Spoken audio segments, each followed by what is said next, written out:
Horror stories in Hindi में आप सभी का स्वागत है। दोस्तों, अगर आप लोग इस चैनल पर नए हो तो इस चैनल को सब्सक्राइब कर लीजिए। जाकर हमारी दूसरी कहानियाँ ज़रूर देखें और सुनें। आप लोगों को बहुत मज़ा आएगा। साथ ही साथ डिस्क्रिप्शन बॉक्स में हमारा व्हाट्सएप का नंबर है और इंस्टाग्राम का लिंक है। अगर आप में से कोई हमें अपनी कहानियाँ भेजना चाहता है तो उस लिंक पर क्लिक करके हमें अपनी कहानियाँ भेज सकता है। चलिए बढ़ते हैं हमारी कहानियों की ओर। दोस्तों, हमारी ये कहानी संकेत की है, तो चलिए इनकी कहानी शुरू करते हैं। मेरा नाम संकेत है। मैं नॉर्थ इंडिया का रहने वाला हूँ। आज जो घटना मैं आप लोगों को बताने जा रहा हूँ, ये मेरे बड़े भैया की शादी के टाइम पे हुआ था। ये बात को लगभग 12 साल से ज़्यादा का समय हो चुका है। उस समय जब भी हमें फंक्शन करना था मेरे बड़े भैया का, तो हम कोई जगह ढूंढ रहे थे। मैं आप लोगों को बता दूं कि मेरे पिताजी के एक दोस्त है, वो आउट ऑफ इंडिया रहते हैं। उनका वहीं पर एक बड़ा सा फार्म हाउस है जो लगभग 6 से 7 एकड़ का होगा। जब भी वो लोग इंडिया आते हैं तो छुट्टियां मनाने के लिए उस फार्म हाउस में जाया करते हैं, वरना वो फार्म हाउस बंद रहता है और उसकी चाबी उसके चौकीदार के पास होती है।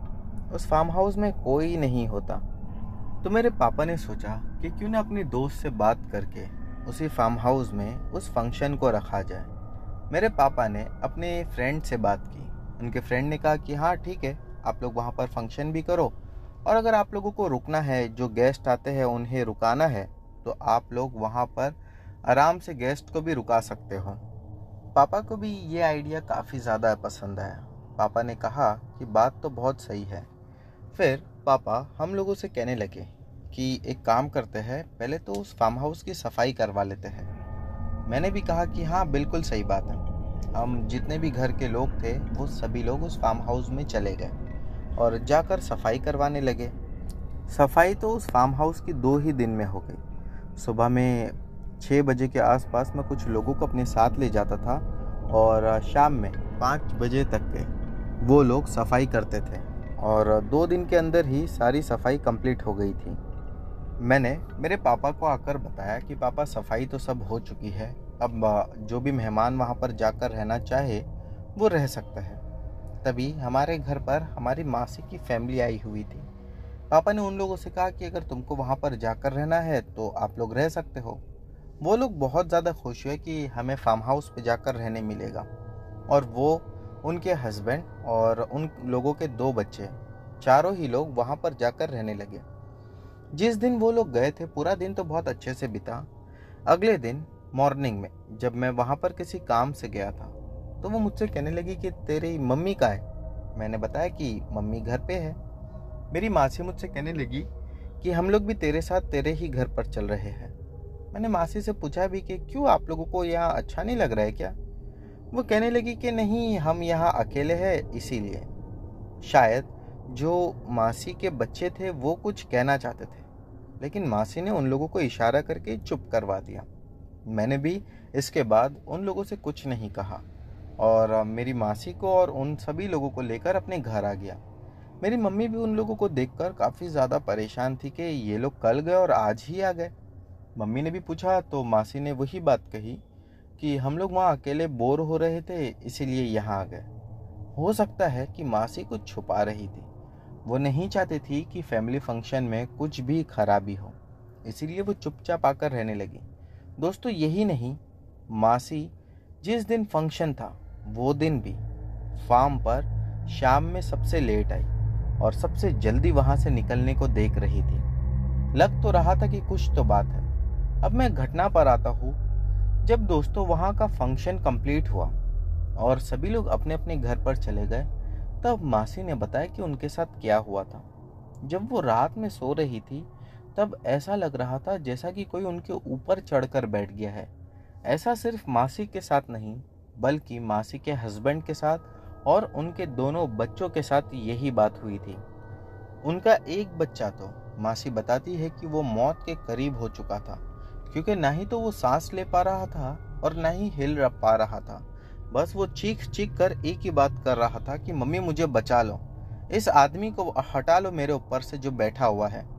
मासी और जितने लोग थे वहाँ पर वो सब बहुत ज़्यादा डरे हुए थे। जब मैंने ये बात सुना तो मैं चौकीदार के पास गया और चौकीदार के पास जाकर मैं उससे पूछने लगा। तो वो सिर्फ एक ही बात कहा कि मुझे तो कुछ नहीं मालूम, मैं बस बाहर ही रुकता हूँ। कई बार मालिक ने कहा है कि अंदर चले जाया कर और वहीं रुक जाया कर, या तेरी फैमिली को लाकर जो वहाँ पर छोटा सा कमरा बना हुआ था उसी में रुक जा, लेकिन मैं कभी नहीं गया। उसकी बातों से ये तो साफ पता चल रहा था कि वो कुछ तो छुपा रहा है जो बोल नहीं रहा। मैंने इस पर ध्यान नहीं दिया। अब भी काफ़ी सारे मेहमान थे हमारे घर में और वो लोग दो दो एक एक दिन में वैसा जाने वाले थे। मेरे पापा ने मुझसे कहा कि जो फार्म हाउस का बचा हुआ काम है, यानी फंक्शन तो हो गया, लेकिन उसके बाद में भी काफ़ी सारी चीज़ें थी जो वहाँ से हटानी थी और उसको सबको साफ भी करना था। पापा ने कहा कि तू ही ये काम करना। मैंने कहा कि ठीक है। हालांकि दोस्तों सच बात तो ये भी थी कि मैं भी डर रहा था, लेकिन फिर भी करवाना तो मुझे ही था। अब जिस दिन मेरे भाई की और भाभी की शादी हुई थी, वही रात उन लोगों ने उसी फार्म हाउस पे रुकने का सोचा। जब अगली सुबह वो लोग उठ कर आए, तब मेरी भाभी की तबीयत बहुत ज़्यादा ख़राब थी। मेरे बड़े भैया बहुत ज़्यादा डरे हुए थे। ऐसा लग रहा था कि उन लोगों के साथ भी कोई तो अनहोनी वहाँ पर ज़रूर हुई होगी। मेरे बड़े भैया ने बताया कि जब वो लोग रात में सो रहे थे, तब ऐसा लगा जैसे कि पूरे शरीर पर सांप रेंग रहे हो। वो लोग इस चीज़ से बहुत ज़्यादा डर चुके थे और भाभी का ये कहना था कि मुझे भी ऐसा ही लग रहा था। फिर ऐसा लगा कि किसी ने मेरे दोनों हाथ और पैर को पूरी ताकत से पकड़ कर रखा है और वो जो कोई भी था वो दिख तो नहीं रहा था, लेकिन मेरे ऊपर बैठकर वो मेरा गला दबा रहा था और वो मुझे जान से मार देना चाहता था। तभी मैं भगवान का नाम जपने लगी और फिर वो एकदम से कहीं गायब हो गया। ऐसा ही मेरे बड़े भैया का भी कहना था कि जब वो मेरे भी ऊपर आया तब मैं हिल नहीं पा रहा था, लेकिन मेरी पत्नी ने जब ये चीज़ देखी तब वो फिर से भगवान को पुकारने लगी और उनका नाम सुनते ही वो हट गया। उसके बाद हम दोनों ही अपने कमरे के बाहर आ गए और तुरंत भागते भागते वहाँ से काफ़ी दूर तक आए। फिर वहाँ से उन्हें कोई सवारी मिली जिसमें बैठकर वो लोग घर तक आए। दोस्तों हम ये समझ रहे थे कि अब यहाँ पे सारी चीज़ ख़त्म हो चुकी है, लेकिन हमें नहीं पता था कि वो आत्मा अब आगे भी हमें परेशान करने वाली है। जब मेरे भैया और भाभी घर पर आ गए, उनकी तबीयत खराब रहने लगी, तो डॉक्टर्स को दिखाया गया। डॉक्टर्स के पास जाकर उनका इलाज करवाया गया, लेकिन फिर भी उससे वो ठीक नहीं हुई। अब कुछ 10 से 15 दिन गुजर चुके थे। जब हम लोगों ने ये देखा कि उनकी तबीयत ठीक ही नहीं हो रही है, तभी मेरी मम्मी ने कहा कि क्यों ना इसे कोई बाबा के पास लेकर जाए और वहाँ जाकर इसका उतारा करवाते हैं। मुझे अब भी ऐसा लगता है कि वो आत्माओं ने इनका पीछा नहीं छोड़ा है। दोस्तों आप लोगों को जानकर हैरानी होगी, जब एक तांत्रिक के पास मेरी भाभी और भैया को ले जाया गया, तब उस तांत्रिक ने दिखते साथ ये बात कही कि वो आत्मा भी तुम्हारे साथ यहाँ तक आई है, लेकिन अब वो उस पेड़ के पीछे छुपी हुई है। वो जो तांत्रिक के पास गए थे वो जंगल में बैठा करते थे। उन्होंने कहा कि उस आत्मा में इतनी ताकत नहीं कि वो मेरा सामना कर सके, इसीलिए वो दूर ही खड़े होकर ये बात देख रही है।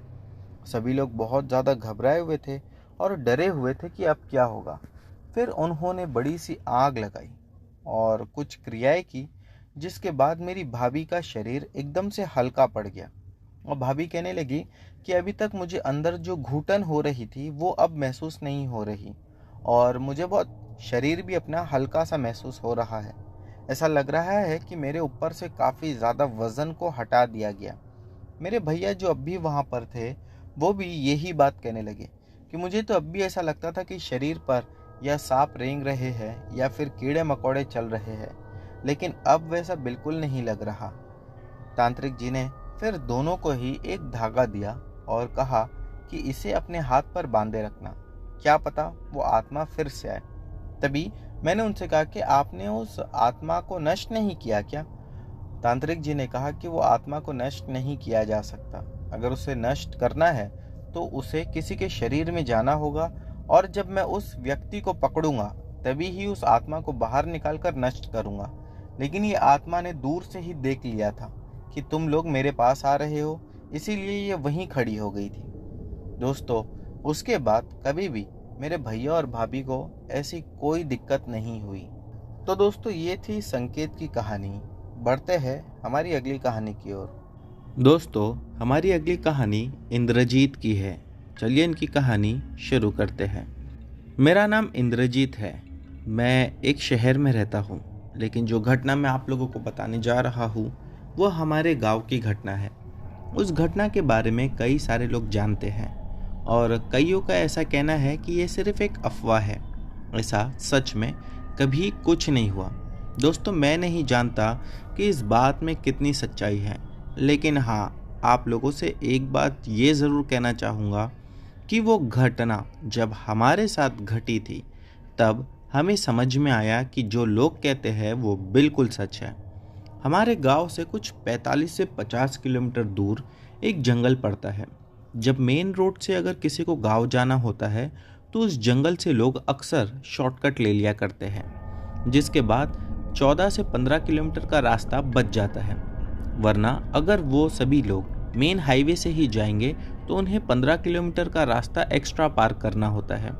मेन हाईवे पर भी कुछ सड़क का काम चल रहा था, जिस वजह से वहाँ की भी सड़क ठीक नहीं थी और जंगल के बीच का भी जो रास्ता था वो भी काफ़ी ख़राब होता था, यानी कि कच्ची सड़क हुआ करती थी।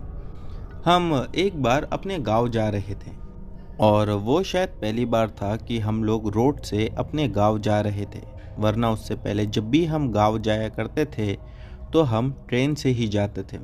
गाड़ी में मैं, मेरे पापा, मेरी फैमिली पूरी सब बैठी हुई थी। मेरी उम्र उस समय 17 या 18 साल की थी। मैं आज से लगभग आप लोगों को 20 साल पुरानी बात बता रहा हूँ। जब हम लोग उसी रास्ते पर पहुँचे तो पापा कहने लगे कि अभी मैं 1-2 महीना पहले ही आया था, तो मैंने जंगल से शॉर्टकट लिया था, क्योंकि वो जो मेन हाईवे है वो सिर्फ नाम का मेन हाईवे था। वो भी सड़क अब बन रही है और वहाँ पर इसीलिए स्ट्रीट लाइट्स भी नहीं है। हम क्यों ना जंगल के बीच से ही चले जाते हैं, रास्ता भी छोटा पड़ेगा और जल्दी भी पहुँच जाएंगे। हमने कहा कि पापा बात तो सही है, तो वैसे ही करते हैं। हम सभी लोग जंगल से होकर जाने लगे। जैसे ही दोस्तों जंगल के बीचों बीच में पहुँचे, पापा को ऐसा लगा कि उनकी गाड़ी के बाजू से कोई तेज़ गति से गुजरा। हमारी गाड़ी की स्पीड उस समय 20 या 30 की हुई होगी, क्योंकि रास्ता कच्चा था और अच्छा भी नहीं था, तो गाड़ी भी धीरे ही चल रही थी। पापा कहने लगे अचानक से कि बाजू से कौन गुजरा।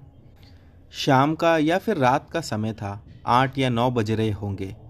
तो मैंने कहा कि पापा, हमें तो कोई भी दिखाई नहीं दिया। अगर शायद रात के 12-1 बज रहे होते तो हम ज़्यादा डरते।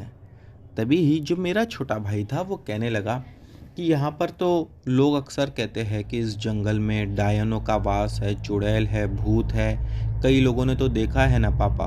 वो अपनी मासूमियत से कहने लगा कि पापा, हमारे जो पड़ोस में अंकल रहते थे वो तो फिर पागल हो गए ना, और ना जाने वो क्या क्या बकवास कर रहा था। मैंने उसे चिल्लाते हुए कहा, यार तू चुप कर, कुछ भी बोलता है, अभी ये सब बात करने का सही समय नहीं है। और फिर से हम लोग वहाँ से आगे बढ़ने लगे। थोड़ी ही दूरी पर आगे बढ़ने के बाद हमने देखा कि वहाँ पर एक जानवर कटा फटा मरा पड़ा था और वो जंगल के बीच रास्ते पर ही था। पापा कहने लगे कि बहुत ज़्यादा बदबू आ रही है, ऐसा लग रहा है जानवर कई टाइम से यहीं पर पड़ा होगा।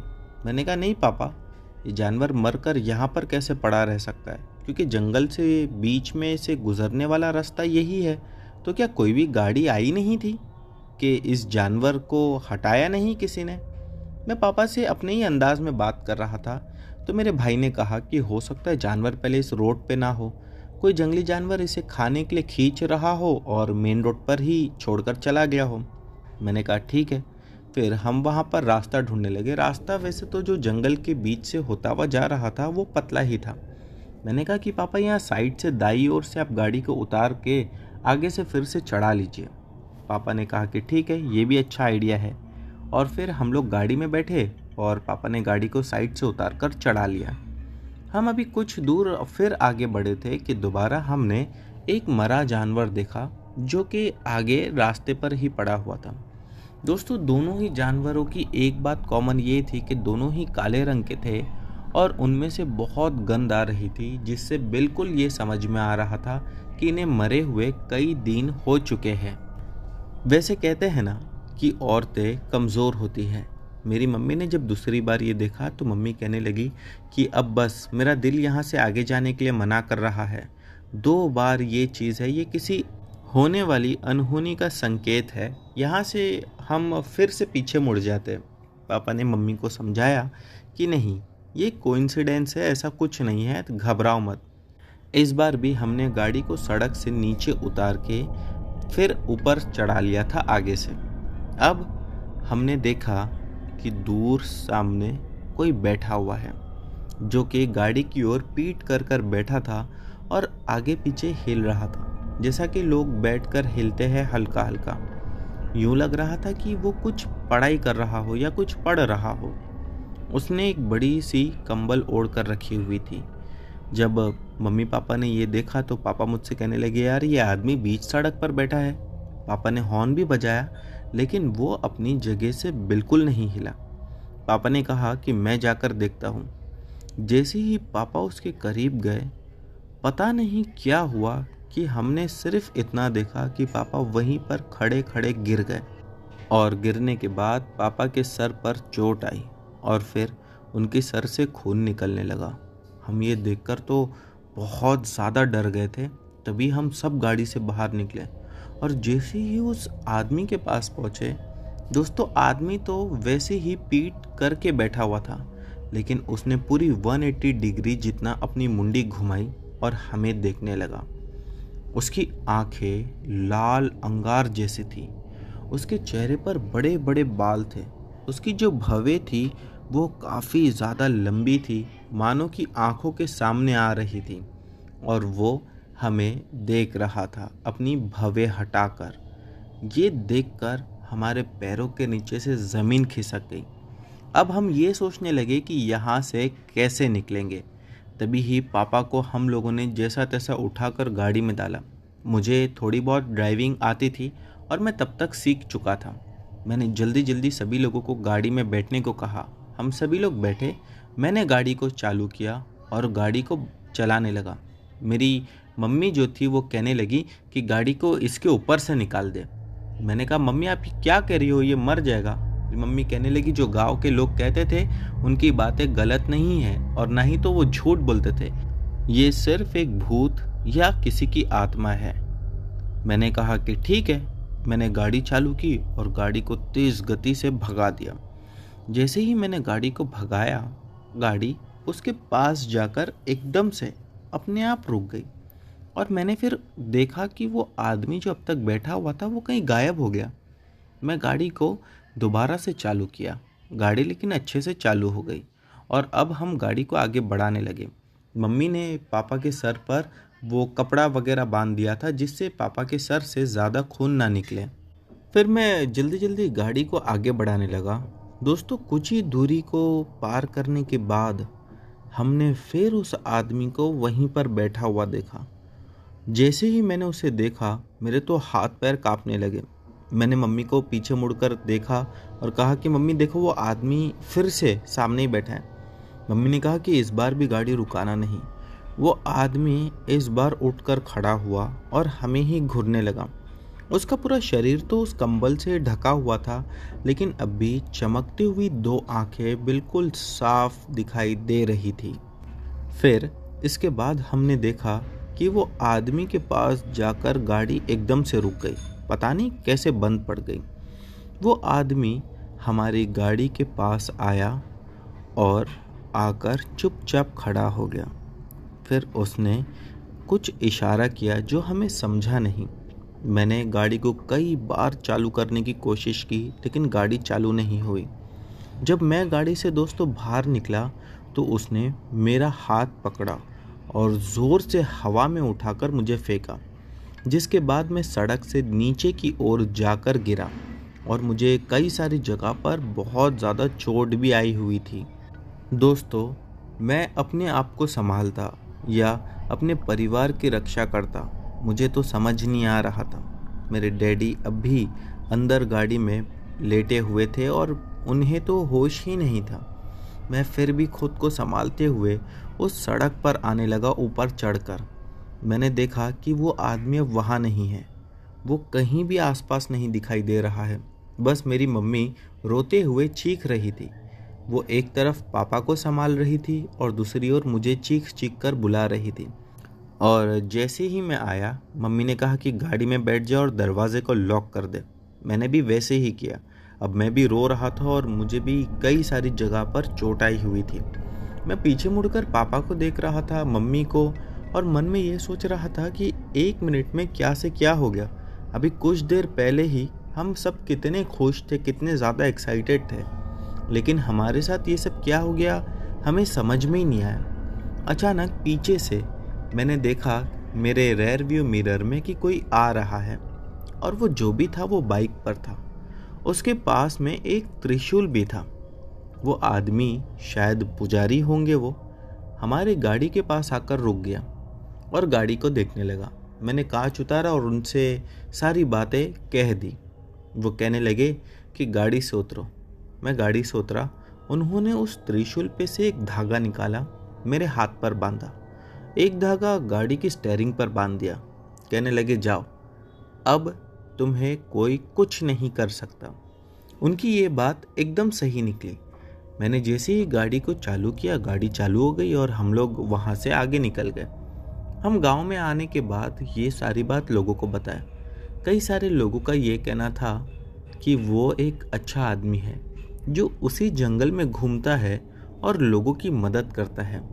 दोस्तों, मैं नहीं जानता कि वो क्या था, लेकिन हाँ, आप सभी लोगों से इतना ज़रूर कहना चाहूँगा कि वो आदमी सच में बहुत अच्छा था। मेरे डैडी आज भी ज़िंदा है और उन्हें भी वो घटना आज भी याद है। दोस्तों, उस घटना के बाद हम कई सालों तक गांव बाय रोड गए ही नहीं। और फिर जब ऐसा लगा कि अब सब कुछ पहले जैसा नॉर्मल हो गया है, तो अभी 2019 में फिर से पहली बार हम लोग बाय रोड अपने गांव गए थे। तो दोस्तों, अब बढ़ते हैं हमारी अगली कहानी की ओर। दोस्तों, हमारी अगली कहानी हमें शैली ने भेजी है। चलिए इनकी कहानी शुरू करते हैं। मेरा नाम शैली है। आज जो घटना मैं आप लोगों को सुनाने जा रही हूँ, ये घटना मेरे दादाजी से हमने सुनी थी और ये घटना उनके बचपन की है। आगे की घटना मैं उन्हीं के पॉइंट ऑफ व्यू से आप लोगों को सुनाना चाहूँगी। बात कई साल पुरानी होगी, जब मेरे दादाजी छोटे हुआ करते थे। मेरे दादाजी बताते हैं कि वो अपने पिताजी के साथ कई बार खेत में जाते थे। बच्चे थे, खेत में जाकर खेलते थे और शाम को अपने पिताजी के साथ वो घर लौट आते थे। मेरे दादाजी बताते हैं कि ऐसे ही कई साल बीत गए। फिर हम लोग स्कूल जाने लगे। गांव में ही पास ही में स्कूल थी, और आप में से कई सारे लोग जानते होंगे कि गांव की स्कूल कैसी होती है। कई बार गांव में स्कूलों की छुट्टी मिल जाती थी और कई बार दादाजी खुद छुट्टी कर लेते थे।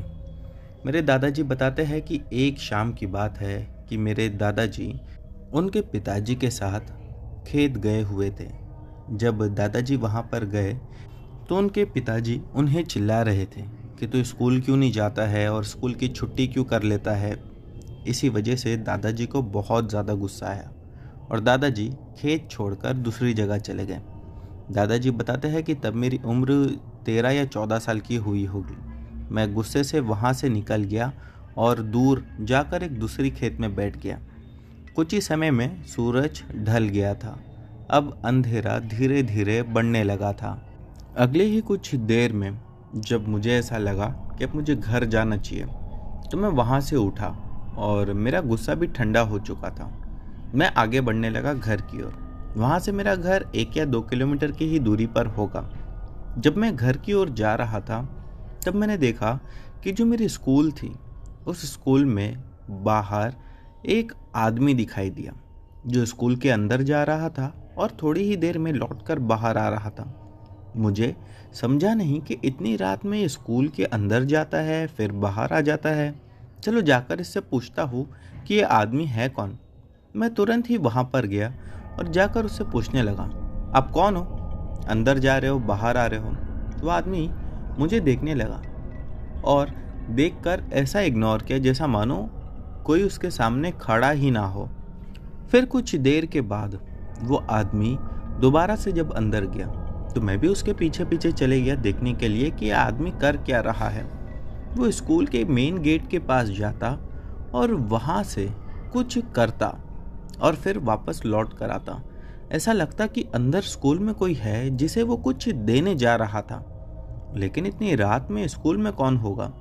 ठंड का समय था, हमारी स्कूल में तो उस समय बिजली भी नहीं थी। स्कूल में घना अंधेरा था। फिर ये आदमी वहाँ जाकर क्या दे रहा था?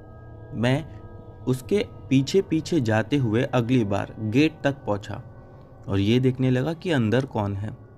मैंने देखा कि अंदर जो बड़ी सी जाली लगी हुई थी उसमें से हाथ निकल रहा था। वो हाथ काला जला हुआ, बड़े बड़े नाखून थे और जो भी अंदर था वो बिल्कुल साफ दिखाई नहीं दे रहा था। लेकिन हाँ, इतना समझ में आ गया था कि जो भी है अंदर वो बहुत ज़्यादा डरावना है। मुझे अब उसके हाथ ही देखकर डर लग रहा था। अचानक से वो दोनों ही हाथों ने मेरी ओर इशारा किया। मैं ये देखकर डर गया और वो जो आदमी वहाँ पर खड़ा था वो हाथों के इशारा करते ही वो ठीक मेरी ही ओर चलकर आ रहा था। मैं जल्दी जल्दी वहाँ से पूरी ताकत लगाकर भागकर घर पर आया। घर आने के बाद मैंने ये सारी बात पिताजी को बताई। पिताजी कहने लगे कि ये स्कूल नहीं जाने के बहाने कर रहा है, कल से स्कूल तुझे जाना ही है। मैं क्या बताता कि मैं सच में बहुत ज़्यादा डर चुका हूँ और मैंने जो देखा वो सच में अगर कोई और देखा होता तो शायद बेहोश होकर वहीं गिर गया होता। अगले दिन मैं सुबह स्कूल गया। स्कूल में अपने दोस्तों से मिला और जैसे ही स्कूल छूटी मैं सभी लोगों के साथ बाहर आ रहा था। मुझे पता नहीं क्यों बार बार ऐसा लग रहा था कि कोई अदृश्य शक्ति मुझे अपनी ओर खींच रही है। मैं उसे देख तो नहीं पा रहा था लेकिन महसूस कर पा रहा था। मेरा स्कूल से निकलने का दिल ही नहीं हो रहा था और दूसरा ये भी कि मुझे डर भी बहुत लग रहा था। मैं फिर भी उन सब बातों को जानबूझकर नहीं सोचते हुए वहाँ से बाहर निकला और अपने आप को समझाने लगा कि ये सिर्फ और सिर्फ मेरा वहम है। जो भी मैं महसूस कर रहा हूँ ऐसा सच में कुछ नहीं है। मैं स्कूल से सीधा घर पर आया। घर आने के बाद मेरी तबीयत बिगड़ने लगी। मम्मी ने, यानी मेरे दादाजी की मम्मी ने उनसे कहा कि आज तेरी तबीयत खराब लग रही है, क्या बात है? दादाजी का चेहरा लाल पड़ने लगा था और उनकी आंखें भी अब लाल दिखाई दे रही थी। तभी ही दादाजी ने बताया कि मैंने आप लोगों को बताया था कल के बारे में, लेकिन आप में से किसी ने भी मेरी बात पर विश्वास नहीं किया। मैं आप लोगों को कैसे यकीन दिलाऊं कि जो भी मैंने देखा वो बिल्कुल सच था और अब मुझे उस चीज़ से बहुत ज़्यादा डर लग रहा है। घर के जितने ही लोग थे, यानी कि दादाजी के साथ और भी उनके जो भाई बहन थे, उन लोगों ने दादाजी को समझाया।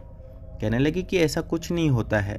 फिर दादाजी के जो बड़े भाई थे उन्होंने दादाजी से कहा कि ठीक है, अगर ऐसी ही बात है तो मैं खुद तेरे साथ आज रात में स्कूल चलूँगा। हम जाकर देखते हैं, तेरा वहम भी दूर हो जाएगा। दादाजी ने कई बार मना किया, लेकिन दादाजी बताते कि उनका भाई जिद कर कर उन्हें अपने साथ ले गया। शायद वो दादाजी के दिल से डर निकालना चाहता था। फिर दादाजी ने बताया कि जब हम लोग रात में वहाँ पर पहुँचे, शुरू में तो कुछ भी दिखाई नहीं दिया। उनका भाई उनसे कहने लगा, देख, जो भी तू बोल रहा था वैसा कुछ भी नहीं है और बाहर भी कोई आदमी नहीं था। फिर मैंने अपने भाई से कहा कि वो जाली के पास एक बार चल कर देखते हैं। वहीं पर मैंने 2 हाथ देखा था। मैं जाली के करीब भी गया, तब भी मुझे कोई दिखाई नहीं दिया। मैं जाली के और करीब जाकर उस जाली को टच करने लगा और वो लोखंड की जाली थी, तो मैं उसे हिलाने लगा कि शायद अंदर से कोई आ जाए। तभी ही वही 2 हाथ बाहर जाली से निकलकर मेरे हाथों को पकड़ लिए। ये नज़ारा देखने के बाद मेरा जो बड़ा भाई था वो तो वहीं पर बेहोश होकर गिर गया और मैं रो रो कर अपनी जान की भीख मांगने लगा कि बस वो जो हाथ मुझे पकड़े है वो कैसे भी मुझे छोड़ दे। मैं बार बार उससे एक ही चीज़ कह रहा था, मुझे छोड़ दो, मुझे जाने दो, मैंने तुम्हारा कुछ नहीं बिगाड़ा है। लेकिन वो हाथ मुझे छोड़ ही नहीं रहे थे कि अचानक मैंने वहाँ से एक आवाज़ सुनी। और जब पीछे अपनी मुंडी घुमाकर देखी तो पीछे मेरे पिताजी थे, जो कि दौड़ते हुए मेरे ही पास आ रहे थे। उन्होंने मुझे उस हाथों से छुड़ाया और पिताजी भी बहुत घबरा गए। फिर उन्होंने भाई को जगाया और वहाँ से उठाकर हमें घर ले आए। जब भाई घर पर आया और वो पूरी तरह से होश में आकर खुद को संभाला, तब कहने लगा कि इसकी जो भी बात थी वो बिल्कुल सच थी। दोस्तों, उसके बाद दादाजी बताते हैं कि मैं उस स्कूल में कभी नहीं गया। हमारे घर से जो दूसरी ओर यानी बाई ओर जो एक नई स्कूल थी या फिर दूसरी स्कूल थी, दादाजी उसके बाद वहाँ पर जाके अपनी पढ़ाई पूरी किए। तो दोस्तों, ये थी दादाजी की एक छोटी सी घटना। दादाजी आज भी बताते हैं वो भूत था, चुड़ैल था, मुझे नहीं पता, लेकिन हाँ, स्कूल बदल जाने के बाद फिर वो मुझे ना ही तो कभी दिखाई दिया और ना ही कभी मैंने उसे महसूस किया। तो दोस्तों, अब बढ़ते हैं हमारी अगली कहानी की ओर। दोस्तों, हमारी अगली कहानी प्रशांत की है। चलिए इनकी कहानी शुरू करते हैं। मेरा नाम प्रशांत है। आज जो घटना मैं आप लोगों को बताने जा रहा हूँ, ये घटना कई साल पुरानी है। दोस्तों, मैं आप लोगों को बता दूँ कि मेरे पापा नौकरी किया करते थे और उनकी हमेशा से एक ख्वाहिश थी कि मैं इतने पैसे बचा लूँ और इतने पैसे सेव कर लूँ कि गांव में एक अच्छा सा घर बना सकूँ और मेरे रिटायरमेंट के बाद मैं वहीं पर सेटल हो जाऊँगा या फिर वहीं पर शिफ्ट हो जाऊँगा। पापा हमेशा ही ये बात कहते थे। कुछ समय के बाद जब उनके पास थोड़ा पैसा हुआ तो उन्होंने वहाँ पर ज़मीन खरीदी और घर बनाना शुरू किया। घर बन जाने के बाद गांव में हमें जिस जगह पर वो ज़मीन मिली थी या खरीदी थी, वो गांव के एकदम आखिरी कोने में थी। पापा ने वहाँ पर जगह लेकर घर बनवाया। वैसे हमारा घर बनने में 2 से ढाई साल लग गए। इतना ज़्यादा समय तो लगता नहीं था, पर धीरे धीरे जैसा जैसा पैसा सेव होता था वैसा वैसा घर का काम आगे बढ़ता था। जब हमारा घर बनकर रेडी हो गया तब पापा ने कहा कि अब हम अपने घर पर जाकर कुछ दिन रुक कर आते हैं। हम सभी लोग अपने घर से निकले और गांव के उस घर में जाकर रहने लगे। शुरू के 1-2 दिन तो बहुत अच्छे कटे, लेकिन फिर रात में जब हम सोते थे तभी किसी की आवाज़ें सुनाई देती थी। ऐसा लगता था कि कोई ज़ोरों से चीख रहा है या चिल्ला रहा है। वो आवाज़ें दूर से आती थी। जब हमने पापा को ये बात बताई तो पापा कहने लगे कि हाँ, अपने घर के पास से ही तो जंगल शुरू होता है। हो सकता है कि ये आवाज़ें जो तुम लोग रात में सुनते हो, ये जंगल में से आती होगी, किसी जानवर के रोने की। मेरी जो बहन थी वो कहने लगी, नहीं पापा, जंगल में से आवाज़ अगर किसी जानवर की रोने की आती तब भी समझ में आता, लेकिन ये आवाज़ किसी इंसान की रहती है, वो भी किसी औरत की, जो कि सिसकियाँ ले लेकर रोती है। पापा को ये बात सुनकर काफ़ी अजीब लगा। वो कहने लगी कि ऐसा तो होना नहीं चाहिए, लेकिन अगर तुम लोग बोल रहे हो तो अगली रात में मैं भी जागकर उस आवाज़ को सुनने की कोशिश करूँगा। हमने कहा कि ठीक है। अगली रात हुई, सभी लोग सोने के लिए चले गए। रात के कुछ 1 या 2 बजे वो आवाज़ों का आना फिर से शुरू हुआ। मेरी बहन तुरंत उठी और पापा के पास जाकर उन्हें नींद से जगाया। फिर वो कहने लगी, पापा सुनिए, ये आवाज़ें फिर से आ रही हैं। पापा ने वो आवाज़ें सुनी और तुरंत ही उठकर खड़े हुए। घर के बाहर निकल कर देखा तो पाया कि वहाँ पर कोई नहीं था। आसपास बिल्कुल शांत था। जब दरवाज़ा खोलकर गौर से वो आवाज़ को सुना गया तो पापा ने भी यही कहा कि ये आवाज़ें जंगल के बीच में से आ रही है। इसका मतलब यही है कि जो भी होगा वो जंगल में से ही चिल्ला रहा होगा।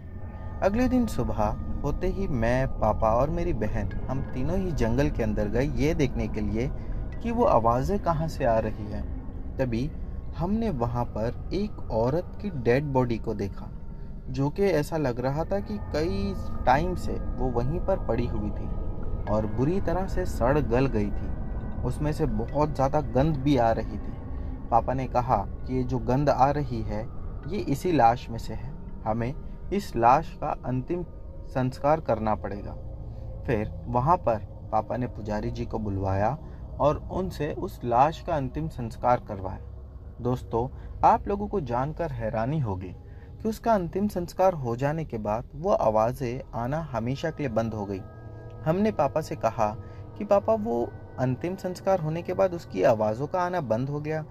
क्या वो आत्मा ही थी जो चिल्ला रही थी या रो रही थी? पापा ने सिर्फ हाँ में मुंडी हिलाया और कहने लगे कि कई बार ऐसा होता है कि आत्माओं को शांति नहीं मिलती है और उनकी शांति के लिए ही ये सारी क्रियाएं होती है, और अब उस आत्मा को मुक्ति मिल चुकी है, इसलिए अब हमें कभी भी ऐसी कोई दिक्कत नहीं होगी। फिर दोस्तों हम लोग उस घर में सुकून से रहे और कुछ दिन के बाद हम जहाँ पर पहले रहा करते थे, जिस शहर में, वहीं पर लौट आए। मेरे पापा अभी 3 साल पहले रिटायर हो गए और उन्होंने वहीं पर जाकर रहने का सोचा। आज मैं जॉब करता हूँ, मेरी बहन भी जॉब करती है, हम शहर में रहते हैं, लेकिन मेरे मम्मी पापा वो दोनों ही गांव के उसी घर में रहते हैं। तो दोस्तों ये थी प्रशांत जी की कहानी। बढ़ते हैं अगली कहानी की ओर। दोस्तों हमारी अगली कहानी करण अरोरा ने भेजी है। इन्होंने पहले भी हमारे चैनल के साथ कहानी शेयर कर रखी है। चलिए बढ़ते हैं इनकी कहानी की ओर। मेरा नाम करण अरोरा है। मैं पंजाब के बादशाहपुर का रहने वाला हूँ। ये बात सर्दियों की है। मैं और मेरे कुछ दोस्त, हम लोगों ने घूमने जाने का प्लान बनाया था। घूमने के लिए हम शिमला जाने वाले थे। हम 4 लोग थे। सुबह के 8 बजे हमें निकलना था ताकि जल्दी से जल्दी पहुंच सके, और हमने ऐसा किया भी। पंजाब से शिमला 350 किलोमीटर था। हम चल पड़े और हमें पहुंचने में रात के करीब 2:30 बज चुके थे। ये सफ़र दिल दहला देने वाला था क्योंकि रास्ते में हमें 1 पौने 1 के करीब जंगल से जाना था और हमने वो रास्ता ही चुना। जंगल में गाड़ी के इंजन से धुआं निकलने लगा और गाड़ी ख़राब हो गई। हम सब डर गए कि रात में जंगल और गाड़ी ऐसी ख़राब हो गई, अब क्या होगा। हमने वहाँ पर आधा घंटा वेस्ट कर दिया गाड़ी के चक्कर में। पर उन 30 मिनट में कुत्तों के रोने की आवाज़ें आने लगी। हम डरे सहमे गाड़ी में थे और 2 जन बाहर गाड़ी के ठीक कर रहे थे। तभी हमारी गाड़ी एकदम से स्टार्ट हो गई और हम खुश हो गए, पर खुशी ज़्यादा टाइम के लिए नहीं थी। हम गाड़ी में बैठे और चल पड़े। जंगल ख़त्म ही होने वाला था कि तब हमारे सामने एक मुर्दा आके लेट गया। ऐसा लग रहा था कि वो मुर्दा चल कर आया हो, लेकिन जब गाड़ी से उतर कर देखा तो वो तो मरा हुआ था। भला मरा हुआ इंसान कैसे चल सकता है। हम बहुत ज़्यादा डर गए। हमने गाड़ी को रिवर्स लिया और वहाँ से भागने लगे। बाद में हमने हाईवे से ही जाने का फ़ैसला किया और जिस होटल में हम वहाँ थे, वहाँ एक कर्मचारी से पूछा कि हमारे साथ क्या हुआ था, और उसने उस जंगल का राज जब बताया तो वो सुनकर हम और ज़्यादा डर गए। उसने बताया कि अंग्रेज़ों के टाइम का वो जो जंगल है, आज़ादी की लड़ाई में वहाँ पर 100 से भी ज़्यादा मौतें हुई थी, और शायद हो सकता है कि उन्हीं में से किसी एक की आत्मा आज भी भटकती हो। और फिर उसके बाद से हमने कभी कोई शॉर्टकट रास्ता नहीं चुना। तो दोस्तों ये थी करण अरोरा की कहानी। उम्मीद करता हूँ कि आज की सभी कहानियाँ आप लोगों को पसंद आई होगी। दोस्तों इनमें से जो भी कहानी आप लोगों को अच्छी लगी हो, उसके बारे में नीचे कमेंट सेक्शन में लिखना मत भूलना। चैनल पर नए हो तो बिना सब्सक्राइब किए मत जाना। मिलते हैं हमारी अगली वीडियो में।